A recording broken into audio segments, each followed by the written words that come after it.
नमस्कार, मैं अमरधर लाल। आज मैं आप लोगों को भारत के इतिहास सिलेबस बताऊंगा। भारत के इतिहास को किस क्रमबद्धता के साथ पढ़ते हैं वो बताऊंगा। तो आइए शुरू करते हैं वीडियो शुरू करने से पहले अगर आप मेरे चैनल पे नए हैं तो मेरे चैनल को सब्सक्राइब करें और बेल आइकन को जरूर दबाएं। तो देखते हैं ये वीडियो, आप मेरे साथ बने रहे। भारत का इतिहास। भारत के इतिहास को मुख्यतः हम लोग 3 भागों में बांट कर पढ़ते हैं। प्राचीन भारत का इतिहास, मध्यकालीन भारत का इतिहास और आधुनिक भारत का इतिहास। इसके अलावा हम लोग देखते हैं कि यूपीएससी यानी संघ लोक सेवा आयोग में आजादी के बाद यानी 1947 के पश्चात के भारत को भी हम लोग पढ़ते हैं। लेकिन हम लोग यहाँ पे मुख्यतः प्राचीन, मध्यकालीन और आधुनिक भारत को देखेंगे। तो आइए देखते हैं इसका सिलेबस क्या क्या हम लोग पढ़ते हैं। सबसे पहले देखते हैं प्राचीन भारत के इतिहास में हम लोग क्या क्या पढ़ते हैं। सबसे पहले हम लोग पढ़ते हैं प्राचीन भारतीय इतिहास के जानकारी के स्रोत। जानकारी के स्रोत जानकारी के स्रोत के अंतर्गत हम लोग इसके साहित्यिक स्रोत, पुरातात्विक स्रोत और विदेशी विवरण को देखते हैं। इसके पश्चात हम लोग पाषाण काल पढ़ते हैं। पाषाण काल के अंतर्गत हम लोग पूरा पाषाण काल, मध्य पाषाण काल एवं नव पाषाण काल पढ़ते हैं। इसके अलावा हम लोग ताम्र पाषाण काल भी पढ़ते हैं। इसके बाद हम लोग सिंधु घाटी सभ्यता पढ़ते हैं। सिंधु घाटी की सभ्यता या इसको हम लोग इंडस वैली सिविलाइजेशन कहते हैं। इसको हड़प्पा सभ्यता भी कहा जाता है क्योंकि सबसे पहले इस सभ्यता में हड़प्पा की खुदाई हुई थी, इसलिए इस सभ्यता को हम लोग हड़प्पा सभ्यता भी कहते हैं। आगे हम लोग देखते हैं सिंधु घाटी सभ्यता के पश्चात वैदिक सभ्यता या वैदिक काल। वैदिक काल को पढ़ते हैं। वैदिक काल में हम लोग इसको मुख्यतः 2 भागों में बांटकर पढ़ते हैं। एक तो ऋग वैदिक काल और दूसरा उत्तर वैदिक काल। ऋग वैदिक काल और उत्तर वैदिक काल।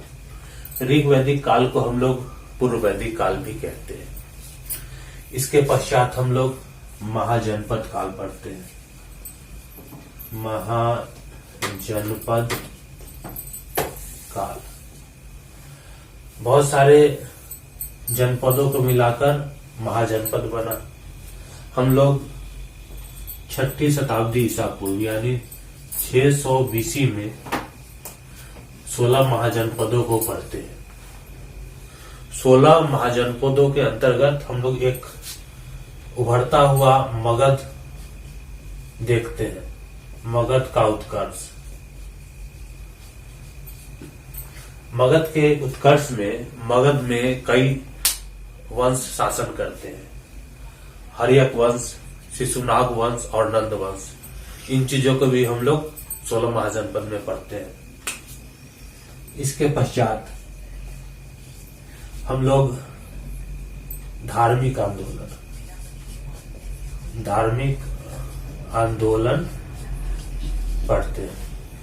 धार्मिक आंदोलन जो था वो ब्राह्मण धर्म में कुछ कर्म कांडों के खिलाफ कुछ आंदोलन हुए, उन्हें हम लोग धार्मिक आंदोलन कहते हैं। इस धार्मिक आंदोलन में हम लोग मुख्य रूप से बौद्ध, जैन को पढ़ते हैं। इसके साथ साथ हम लोग भागवत धर्म, शैव धर्म एवं अन्य धर्मों को भी हम लोग यहाँ पे पढ़ लेते हैं। आगे हम लोग देखते हैं कि धार्मिक आंदोलन के बाद क्या पढ़ते हैं। धार्मिक आंदोलन के बाद हम लोग मौर्य वंश पढ़ते हैं। मौर्य वंश जिसके संस्थापक चंद्रगुप्त मौर्य होते हैं। इसके आगे शासक इसके होते हैं बिंबिसार। इसके आगे फिर शासक होते हैं अशोक, मौर्य वंश के महान शासक अशोक होते हैं। मौर्य काल के पश्चात हम लोग पढ़ते हैं मौर्योत्तर काल।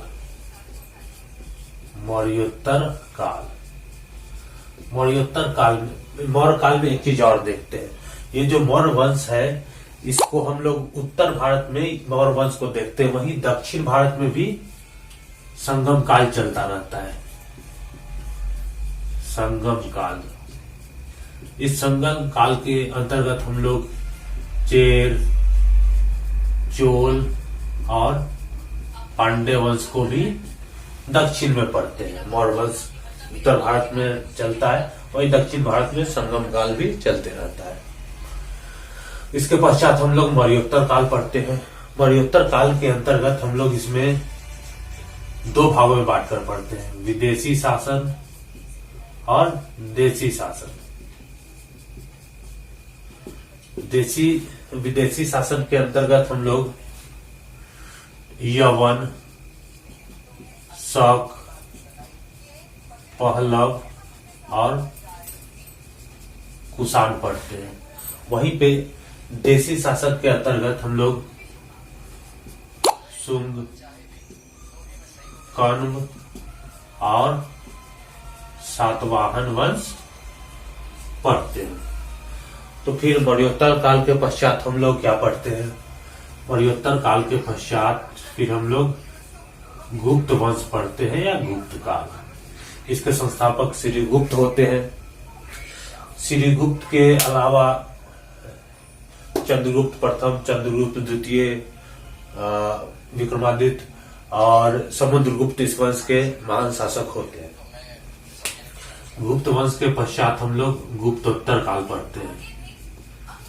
गुप्तोत्तर काल, गुप्तोत्तर काल के अंतर्गत हम लोग वर्धन वंश, मैत्रक वंश और मौखरी वंश को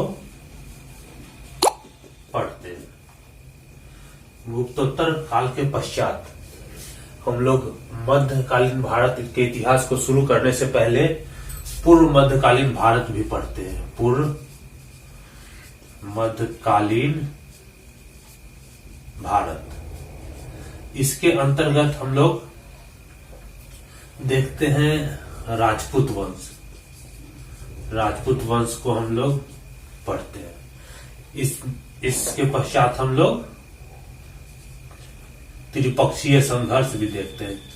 त्रिपक्षीय संघर्ष, इसके अंतर्गत पाल, प्रतिहार और गुर्जरों को पढ़ते हैं। इसके अलावा चोल वंश का पुनः एक बार यहाँ पे उदय होता है। ये जो चोल वंश मौर्य काल के समय चलते रहता है दक्षिण में, उसका फिर से उत्कर्ष ये पूर्व मध्यकाल के समय होता है। तो हम लोगों ने देखा प्राचीन भारत के इतिहास में क्या क्या सिलेबस में हम लोग क्या क्या पढ़ते हैं। अब मध्यकालीन भारत के इतिहास के अंतर्गत सबसे पहले हम लोग देखते हैं मोहम्मद बिन कासिम का आक्रमण। मोहम्मद बिन कासिम के आक्रमण के बाद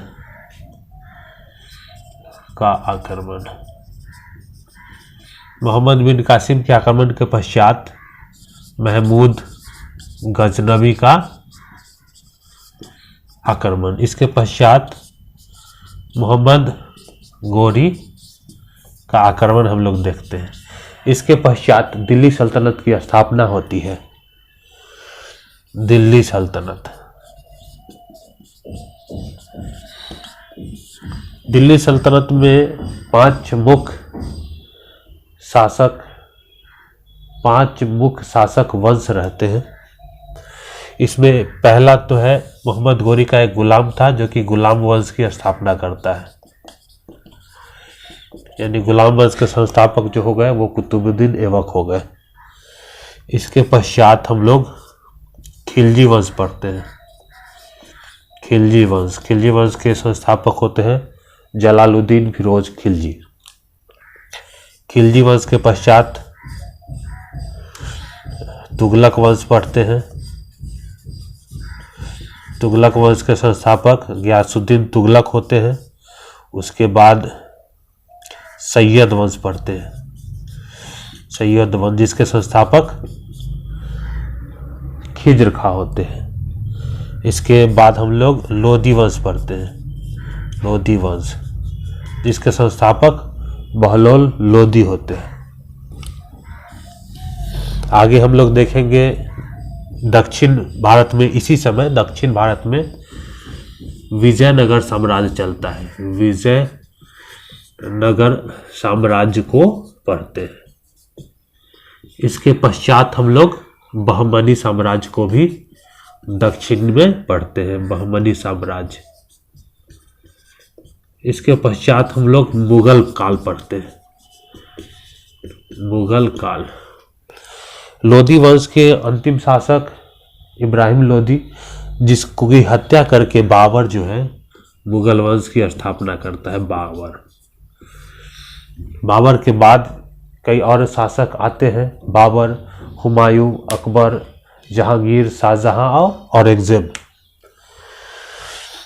इस मुगल काल के पश्चात हम लोग सूफी एवं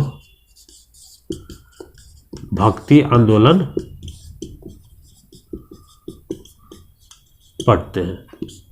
इसके पश्चात यहाँ पे हम लोग मराठों का उत्कर्ष भी देखते हैं, हम लोग मराठों का उत्कर्ष भी इसके पश्चात देखते हैं। आधुनिक भारत का इतिहास।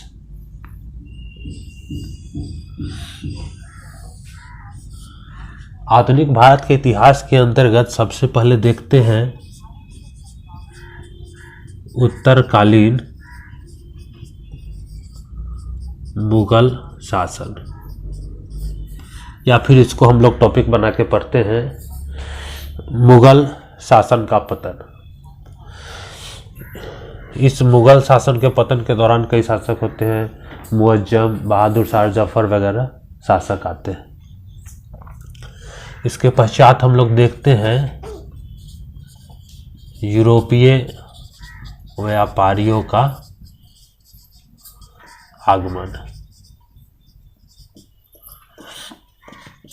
यूरोपीय व्यापारी डच, डेनिश, फ्रांस, इंग्लैंड, ये यहाँ सब के व्यापारी भारत में आते हैं और उसमें एक दूसरे में संघर्ष होता है और अंतिम रूप से जो है वो ईस्ट इंडिया कंपनी जीतती है और उसका वर्चस्व यहाँ पे होता है। तो हम लोग आगे पढ़ते हैं ईस्ट इंडिया कंपनी और इसके साथ संबंध होता है बंगाल के नवाब का, बंगाल का नवाब को पढ़ते हैं। इसी दौरान जो है प्लासी का युद्ध और बक्सर का युद्ध होता है 1757 और 1764 में। इसके पश्चात हम लोग देखते हैं भारत पर या फिर भारत पर ब्रिटिश शासन के अर्थव्यवस्था पर प्रभाव या भारतीय अर्थव्यवस्था पर, भारतीय अर्थव्यवस्था पर ब्रिटिश शासन का प्रभाव को देखते हैं। इसके पश्चात 1757 से 1857 के मध्य कई जन संघर्ष होते हैं ईस्ट इंडिया कंपनी के खिलाफ, जन आंदोलन होते हैं। उन आंदोलनों को हम लोग पढ़ते हैं। उसके पश्चात 1857 का विद्रोह, जो कि भारतीय स्वतंत्रता संग्राम का पहला विद्रोह कहा जाता है, वो पढ़ते हैं।